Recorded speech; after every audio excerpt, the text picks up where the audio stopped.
Hi, and welcome back. Today we're going to look at how building a practice of hope and gratitude can help us with goal setting and planning for our future. If you don't already have it, you might want to grab a notepad and pencil. There will be plenty to write down today. But first, let's start with how you're feeling. It's always a good idea to check in with yourself and just notice, what is holding your attention? What did you bring with you today that you will need to jot down and put aside for later?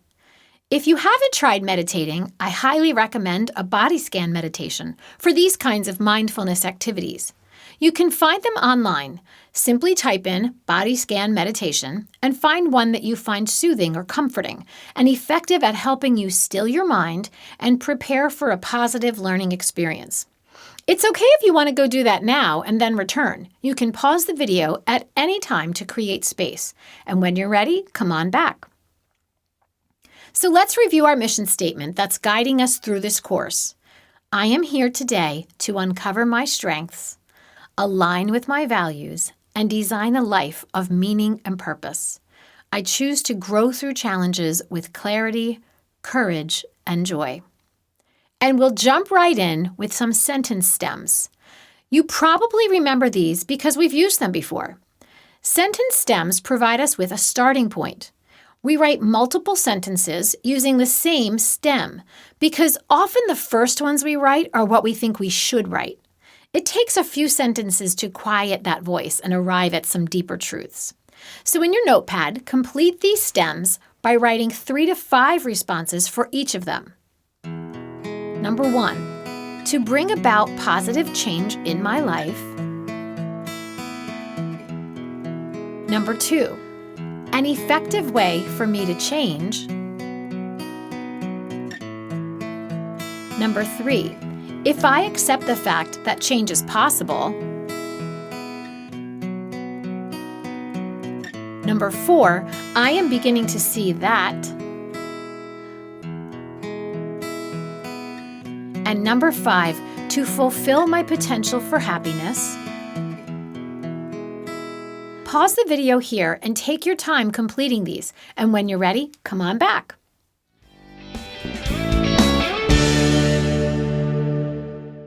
By now, I'm sure you're starting to see that being happier requires change. It requires us to try new things and figure out what works for us personally and what doesn't quite fit us. Keep going. Keep asking those questions and keep working at figuring out what works for you. The way to be happier isn't to implement all of the techniques and strategies and stick to each and every one of them. It's to find what feels right to you and what works for you. And I know that some of these strategies may sound a little hokey or corny. Believe me, I know. But these are evidence-backed, research-based methods that are proven to be effective at increasing positive emotions over time when used consistently.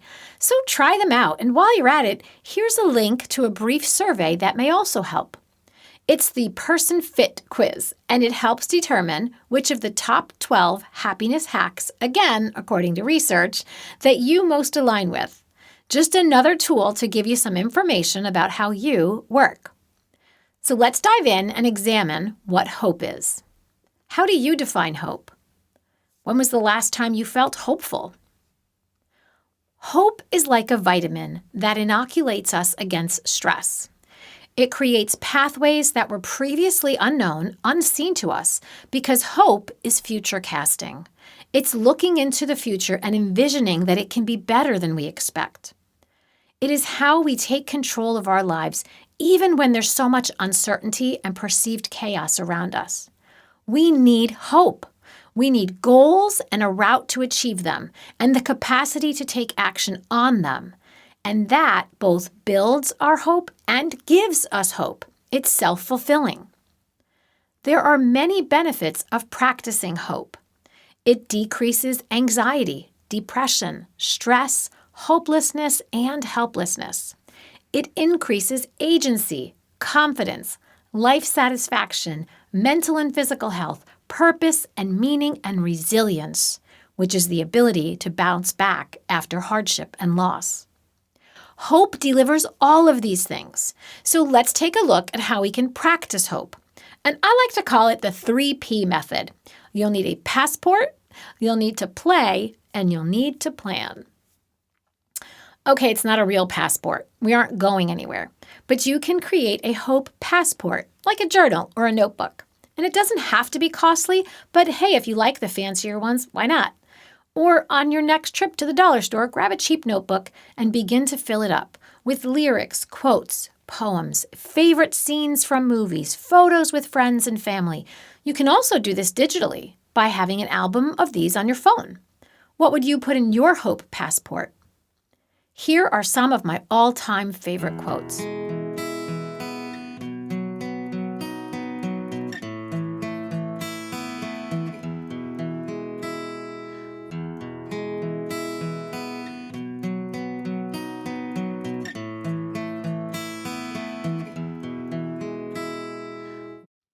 I have a question for you.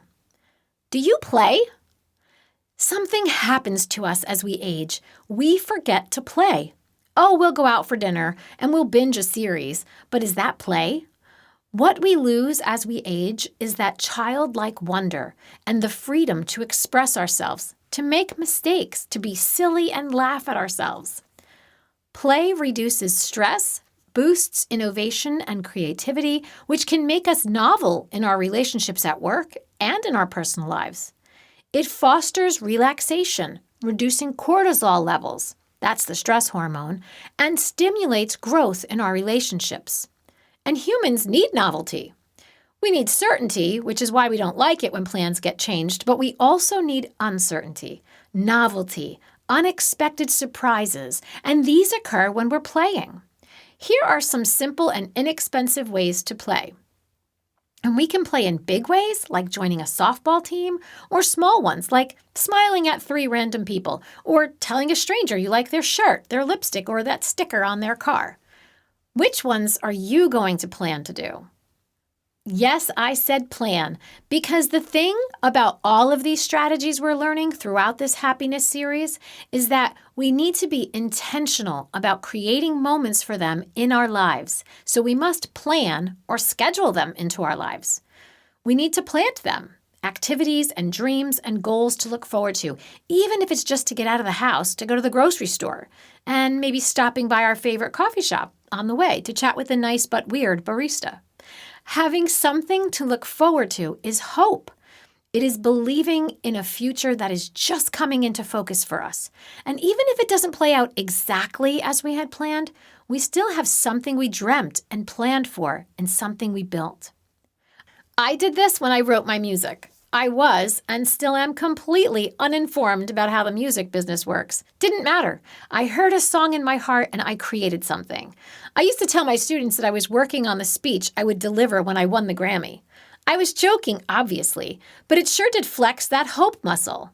When I was out jogging, I would plan who I would thank and in what order. And my students thought, wow, this lady is really nuts. But they also thought, wow, she has a dream, and that means I can have one too. Hope is contagious. How did it play out? Well, no Grammy yet, but I'm still writing music, and that gives me something to look forward to. It gives me goals and best case scenarios, and I'm sure having fun along the way.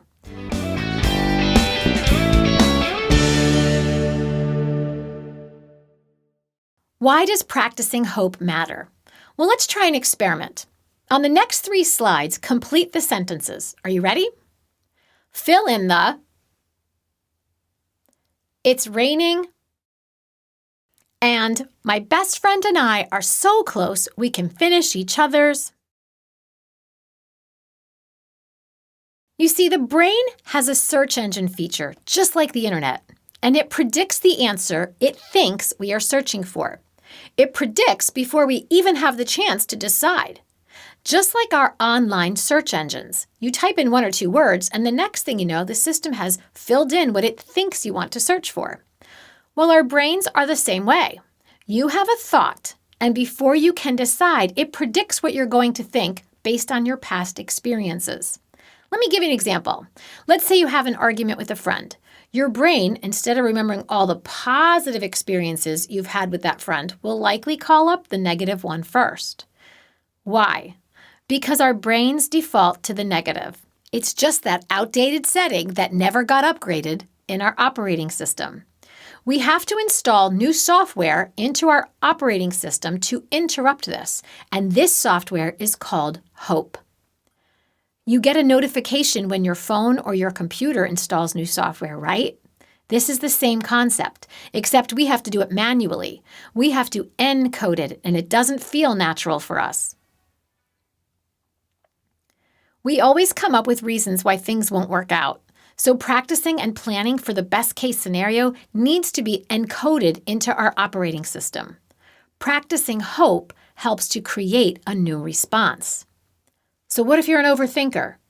Good. Use that to your advantage, but flip it and overthink all the best case scenarios that you can. Remember that happiness is dialing down negative emotions and dialing up positive ones. Because happiness is knowing who you are and what you need, your connections and your intentions. So we have to intentionally create these, and these practices of hope and gratitude help to do that. What are some things you're grateful for today? Can you be grateful for hard things also? Today, I'm grateful for you, that you took a chance on this course, and I'm grateful for every obstacle I encountered, and I'll tell you why. Each rejection made me more resolute, more determined to do this. I knew I had something to share, even if no one else recognized it. So we can be grateful for easy things, dinners with friends, our pets and loved ones, and we can be grateful for the hard things, job losses and misadventures. They gift us something too. So let's take a closer look at how gratitude works. Who remembers Tetris? Do you remember the goal of this game? To gain points by creating solid horizontal lines. We achieve this by visualizing and rotating falling blocks. We visualize the pieces as they fall to figure out where they would fit best. Essentially, we scan for the right fit, and the more we play, the better we get at it. The more quickly we can scan and rotate and click. Well, practicing gratitude has the same effect. When we practice gratitude, we train our brains to look for the good things, and it creates a new neural pathway. And each time we look for ways to be grateful, that trail widens and deepens. And just like Tetris, the more we exercise the gratitude muscle, the more we find evidence of things to be grateful for. We actually train our brains to seek more goodness in the world instead of that original factory setting of scanning for the negative. And we achieve this by feeling it, by sharing it, and by showing it.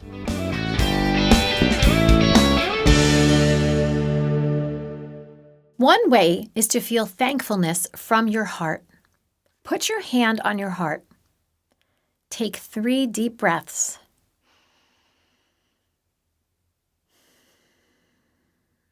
And think of someone you're grateful for.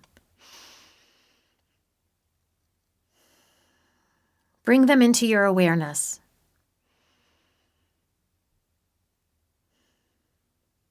Can you see them in your mind's eye? Keep breathing deeply and hold them there, and send them a little message of gratitude. Another good gratitude practice is a gratitude meditation. These can be found online and are very powerful in creating space and thankfulness for what is here right in front of us right now. And another way to feel gratitude is to savor moments.